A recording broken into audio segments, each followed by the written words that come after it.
Capítulo 7. Bem-aventurados os pobres de espírito. Mistérios ocultos aos sábios e aos prudentes. Item 7. Então Jesus disse estas palavras: Eu vos rendo glória, meu Pai, Senhor do céu e da terra, por haverdes ocultado estas coisas aos sábios e aos prudentes, e por as haver revelado aos simples e aos pequeninos. Mateus 11, 25. Item 8. Pode parecer estranho que Jesus renda graças a Deus por ter revelado essas coisas aos humildes, aos simples e aos pequeninos, que são os pobres de espírito, e tê-las ocultado aos sábios e aos prudentes, mais capazes aparentemente de compreendê-las.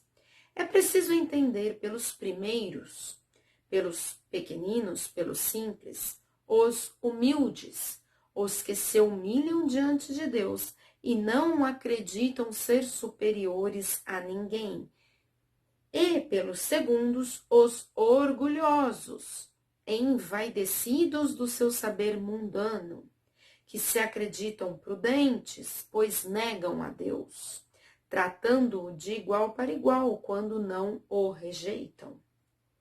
Na antiguidade, prudente era sinônimo de empáfia, dono da verdade, arrogante.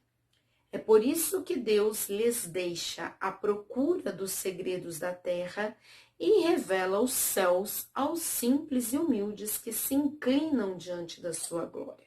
Ou seja, que aceitam que são pequenos, que aceitam que estão evoluindo, que aceitam que Deus é supremo, é superior. Item 9. Assim acontece agora com as grandes verdades reveladas pelo Espiritismo. Alguns incrédulos admiram-se que os espíritos façam tão poucos esforços para os convencer. É que eles se ocupam dos que buscam a luz com humildade e de boa fé, ao invés daqueles que acreditam possuir toda a verdade e pensam que Deus deveria primeiro provar-lhes que existe, para poderem aceitá-lo e ficar muito felizes em conduzi-los assim. Pode parecer um absurdo, mas ainda tem pessoas assim, né? Que dizem assim: se tu queres que eu creia, então me mostre, deixa-me ver, né? Eu conheço uma pessoa que ela fala assim: eu só acredito que existe vida após a vida se a minha mãe voltar aqui na minha frente para me contar isso.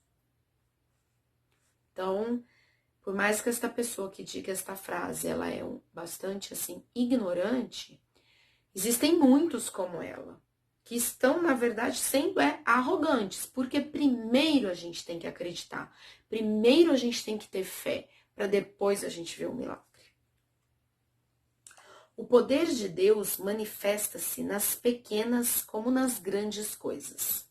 Ele não coloca a luz sob o alqueire, uma vez que a espalha com abundância por todas as partes. Cegos são aqueles que não a veem. Deus quer lhes abrir os olhos à força, uma vez que lhes convém mantê-los fechados. Sua vez chegará, mas primeiro é preciso que sintam as angústias das trevas e reconheçam a Deus, e não o acaso na mão que atinge seu orgulho. Deus emprega para vencer a incredulidade os meios que julga conveniente, conforme os indivíduos.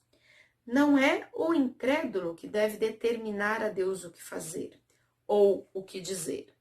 Se quiserdes me convencer, é preciso escolher esta ou aquela maneira, tal momento antes daquele outro, porque é isto que me convém. Que os incrédulos não se espantem, portanto, se Deus e os espíritos, que são os agentes de sua vontade, não se submetem às suas exigências. O que diriam se o mais simples de seus servidores quisesse se impor a eles? Deus impõe suas condições e não se sujeita às deles. Ele ouve com bondade aqueles que o procuram com humildade, e não os que se acreditam maiores do que ele. Basicamente é o que eu já falei.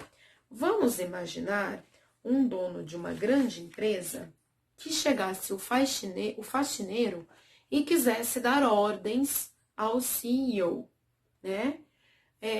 Esse CEO iria aceitar as ordens do faxineiro? Não. Provavelmente ia dizer, essa pessoa tá louca, né? Tchau, vá-te daqui, né? Não quero mais saber de você aqui.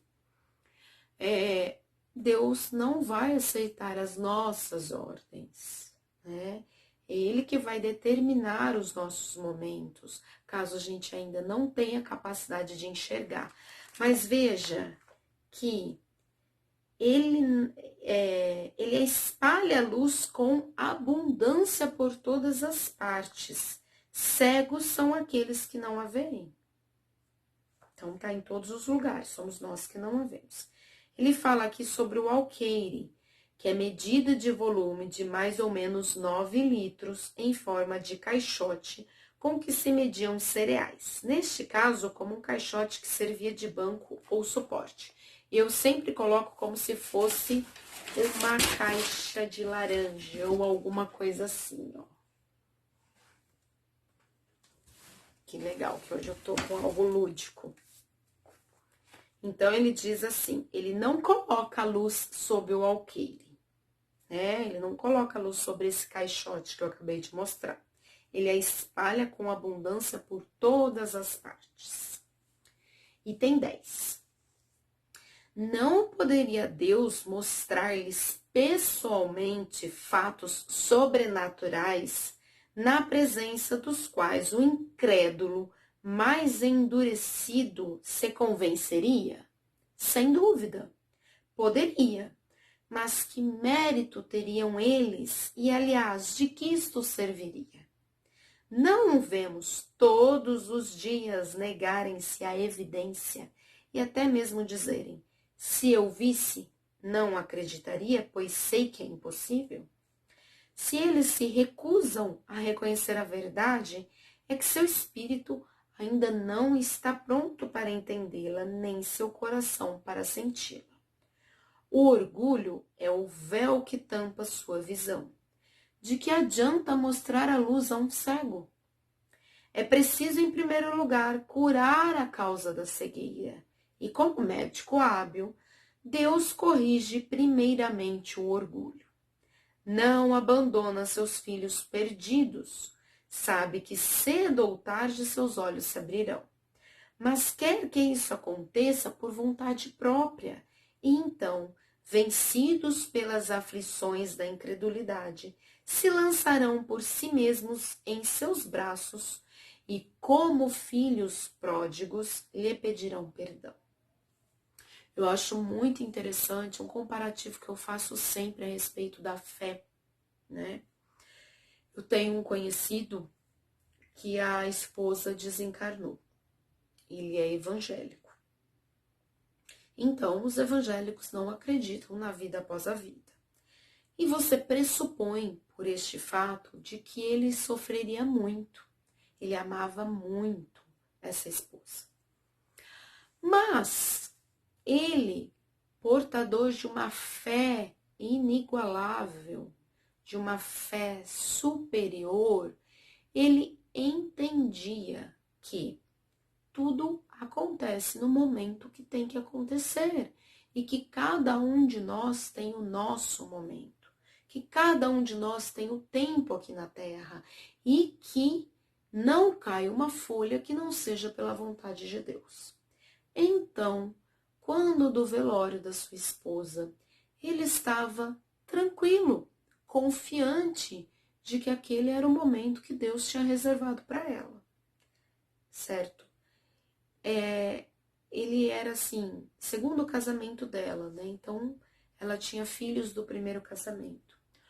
O filho do primeiro casamento, que não seguia nenhuma religião, naquele momento do desencarne da mãe, estava desesperado, se jogando em cima do caixão, chorando, beijando o corpo morto, tendo um comportamento ali assim, de muita dor, né? De muito sofrimento, de muita angústia.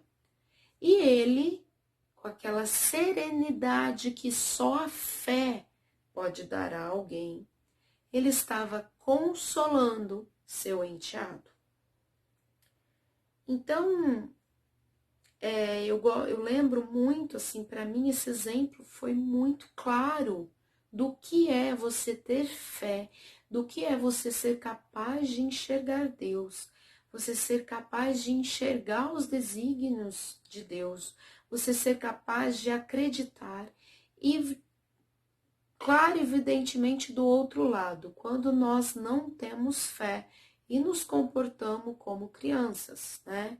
Porque não estamos preparados para lidar com os momentos pelos quais passamos. Então, precisamos trabalhar a nossa fé, a nossa credulidade, porque Deus lança luz a todo instante, em todos os lugares. Mas temos que ter olhos de ver.